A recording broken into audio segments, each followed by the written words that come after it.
Kompas Petang kami lanjutkan bersama saya Cindy Permade. Saudara, hingga Rabu malam, KPK belum bisa membebaskan mantan dirut PT ASDP Ira Puspadewi dan 2 terdakwa lainnya dari rutan KPK.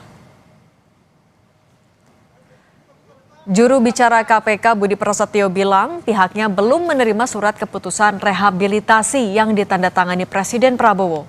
Salinan SK itu jadi dasar dari proses pembebasan Ira dan 2 terdakwa lain.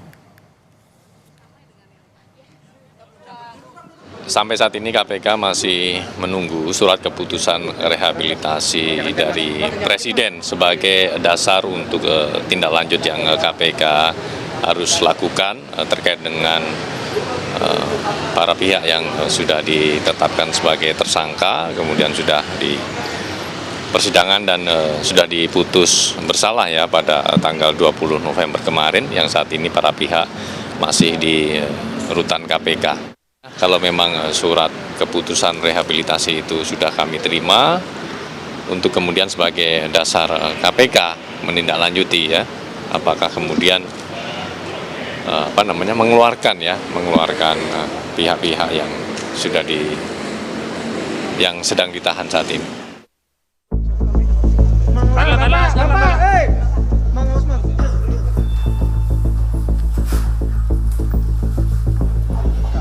Ya namanya bisnis itu kan pasti rugi atau untung. Gak ada bisnis untuk pulang pokok kan. Kalau kita bisnis pulang pokok ya lembaga sosial kan. Kasus dugaan korupsi kerjasama usaha KSU dan akuisisi PT Jembatan Nusantara oleh PT ASDP tahun 2019-2022 menuai sorotan publik hingga berbuah pada pemberian rehabilitasi kepada 3 terdakwa, yakni ex-direktur utama PT ASDP Ira Puspadewi, ex-direktur komersial dan pelayanan PT ASDP Muhammad Yusuf Hadi, dan ex-direktur perencanaan dan pengembangan PT ASDP Hari Muhammad Adi Caksono. Salah satu yang menjadi sorotan publik, ketiga terdakwa terbukti tidak menerima aliran uang dalam kasus tersebut, namun tetap dinilai bersalah karena dalam mengakuisisi PT Jembatan Nusantara ditemukan keputusan yang berakibat merugikan keuangan negara. Akuisisi ini tidak hanya soal akuisisi atas aset kapal saja, sehingga termasuk selain aset juga atas kewajiban atau hutang-hutang yang masih melekat, yang masih menjadi tanggungan PTJN. Maka atas tunggakan PTJN tersebut, maka kemudian juga menjadi tanggungan dari PT ASDP. Ya. Bahkan di konstruksi awalnya kita juga ketahui dari fakta-fakta yang juga sudah muncul di persidangan, bahwa ada peraturan yang sengaja diubah ya supaya kerjasama akuisisi antara PTJN dengan PT ASDP ini bisa dilakukan ya dengan melakukan akuisisi atas kapal yang sudah berusia tua tersebut. Namun, alasan KPK soal kerugian negara yang ditimbulkan akibat akuisisi tersebut oleh anggota Komisi 3 DPR fraksi Golkar Sudesson Tandra dinilai tidak tepat karena keputusan dirut mengakuisisi sebuah perusahaan sudah sesuai prosedur dan pertimbangan dari lembaga terkait. Saya sebagai anggota Komisi 3 DPR ini juga memberikan suatu perhatian khususnya kepada aparat penegak hukum untuk berhati-hati, jangan gegabah ya. Kenapa? Kerugian negara ini kan melihat suatu fakta sesungguhnya di situ ya. Seharusnya begini, kalau yang tadi Bang Todung sampaikan itu ya, sebelum diakuisisi kan pasti ada namanya RUPS. Sebelum RUPS tentu ada penilaian, ada sebuah, dan itu kan tidak dikerjakan oleh direktur utama, tetapi ada lembaga-lembaga tertentu. Nah, kalau itu semua sudah sesuai prosedur dan sudah diambil suatu tindakan, ya namanya bisnis itu kan pasti rugi atau untung. Gak ada bisnis untuk pulang pokok kan. Kalau kita bisnis pulang pokok ya lembaga sosial kan. Kira-kira demikian. Kini, usai diumumkannya pemberian rehabilitasi ketiga terdakwa oleh Presiden Prabowo, tokoh HAM dan anti korupsi Todung Mulya Lubis mendesak KPK agar tidak menunda-nunda pembebasan Ira Puspadewi dan kawan-kawan dengan dalih administratif. Justice delayed, justice denied. Ya, jadi keadilan yang ditunda itu adalah penolakan terhadap keadilan. Jadi ya seharusnya ya dia sudah harus bebas dan dia bisa kembali mengerjakan tugasnya seperti sedia kala. Nah, itu yang mesti dilakukan. Kalau misalnya kita nanti bilang, oh ini ada prosedur yang mesti ditempuh, mesti ada begini-begini segala macam. Menurut saya itu yang disebut justice delay, justice denied itu. Jadi ini ya tidak sesuai dengan apa ya cita rasa keadilan itu sendiri.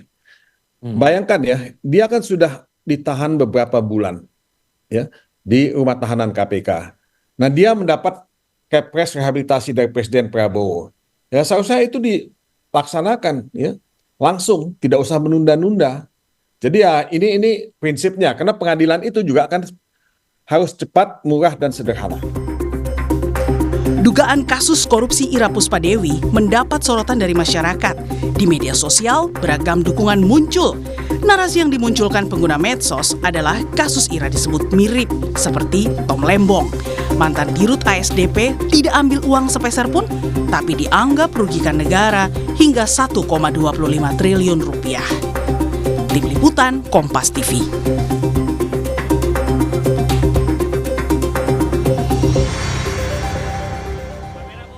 KPK hingga kini belum membebaskan Ira Puspadewi dan 2 rekannya karena belum menerima salinan putusan rehabilitasi dari Presiden Prabowo.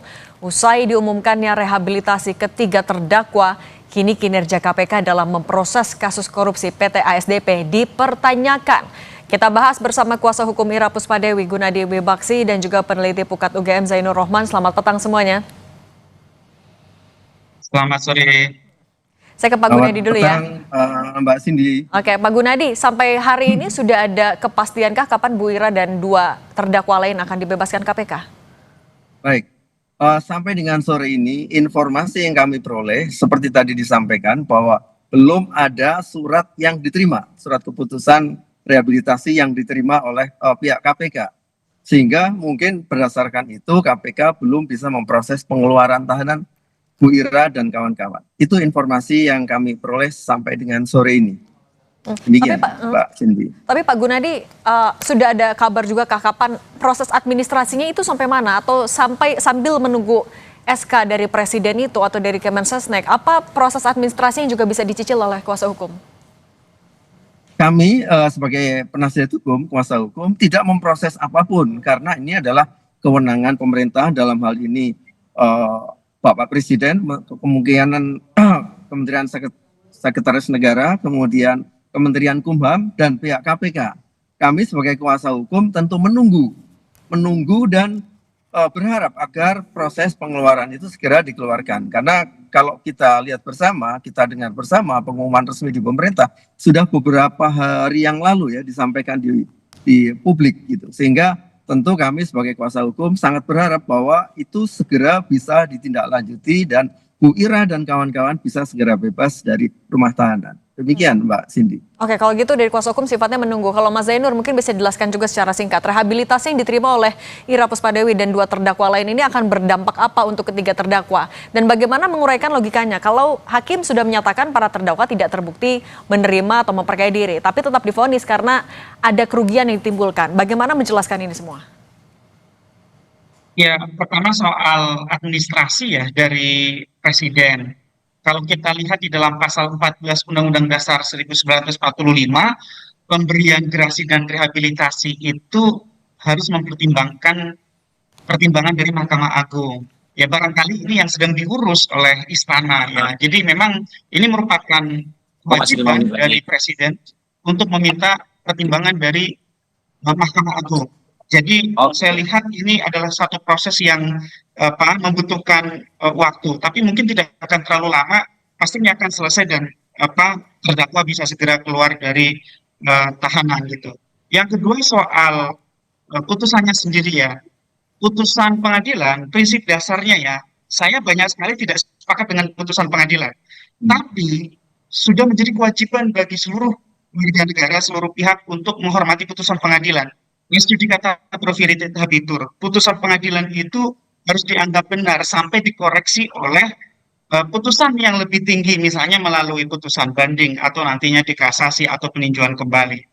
Nah, jadi kalau kita lihat putusan majelis hakim itu berkeyakinan ya 2/1 memang bahwa para terdakwa ini terbukti melakukan tindak pidana korupsi sebagaimana didakwakan oleh JPU.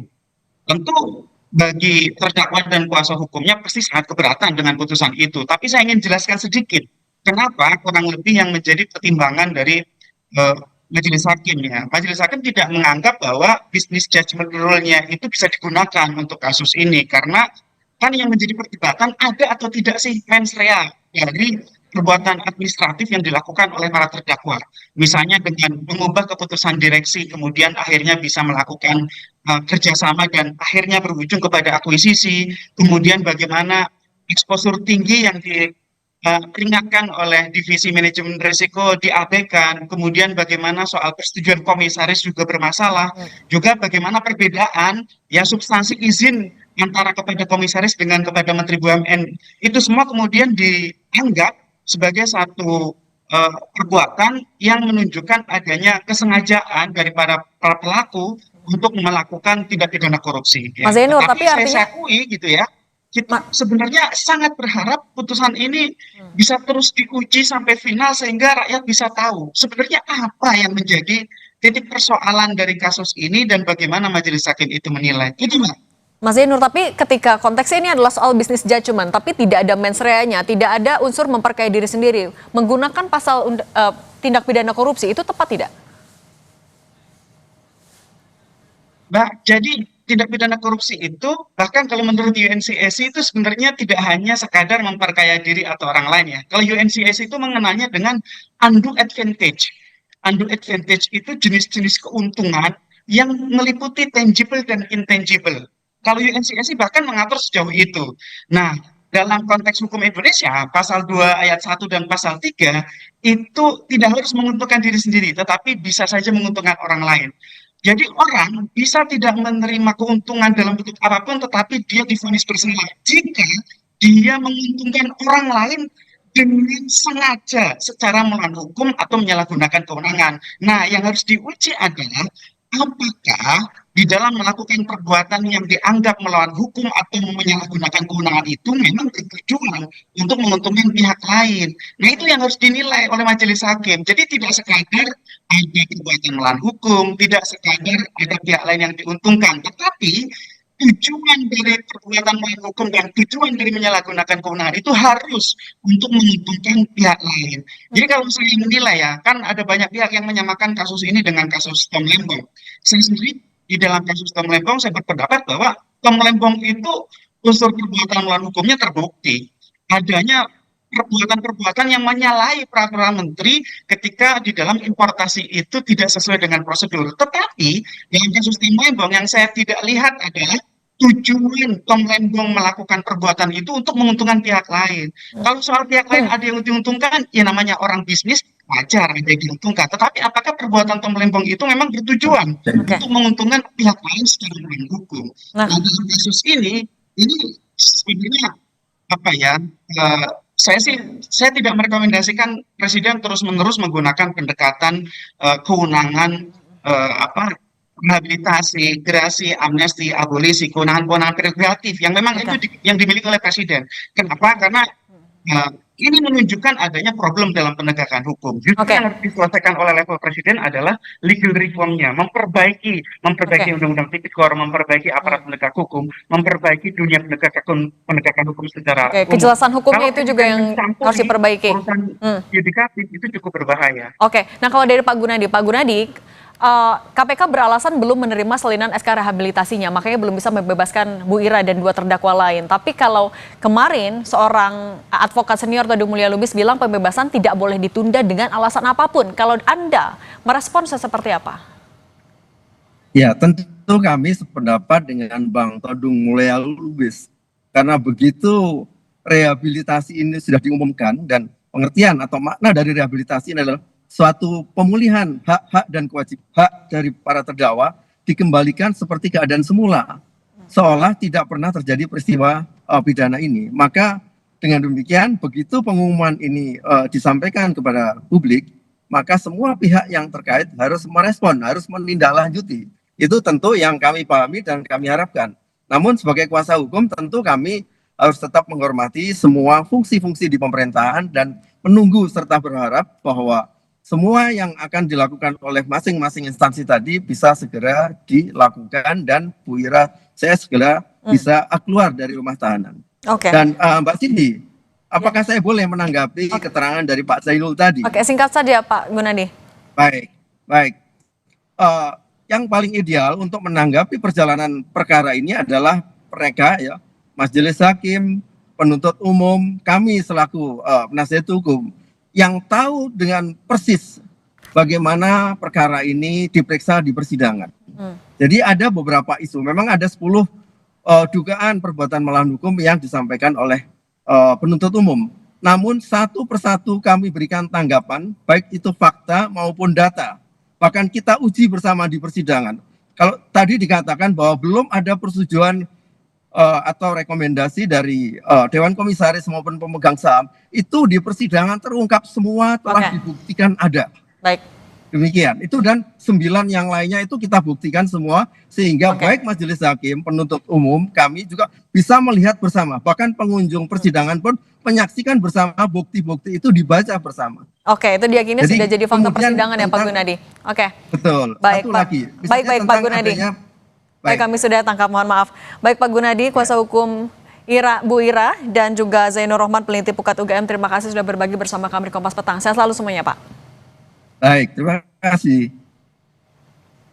Saudara, banjir bandang menerjang Lubuk Minturun, Kecamatan Koto Tengah, Kota Padang, Sumatera Barat. Air menerjang pemukiman warga dan menghanyutkan sejumlah kendaraan. Informasinya sesaat lagi.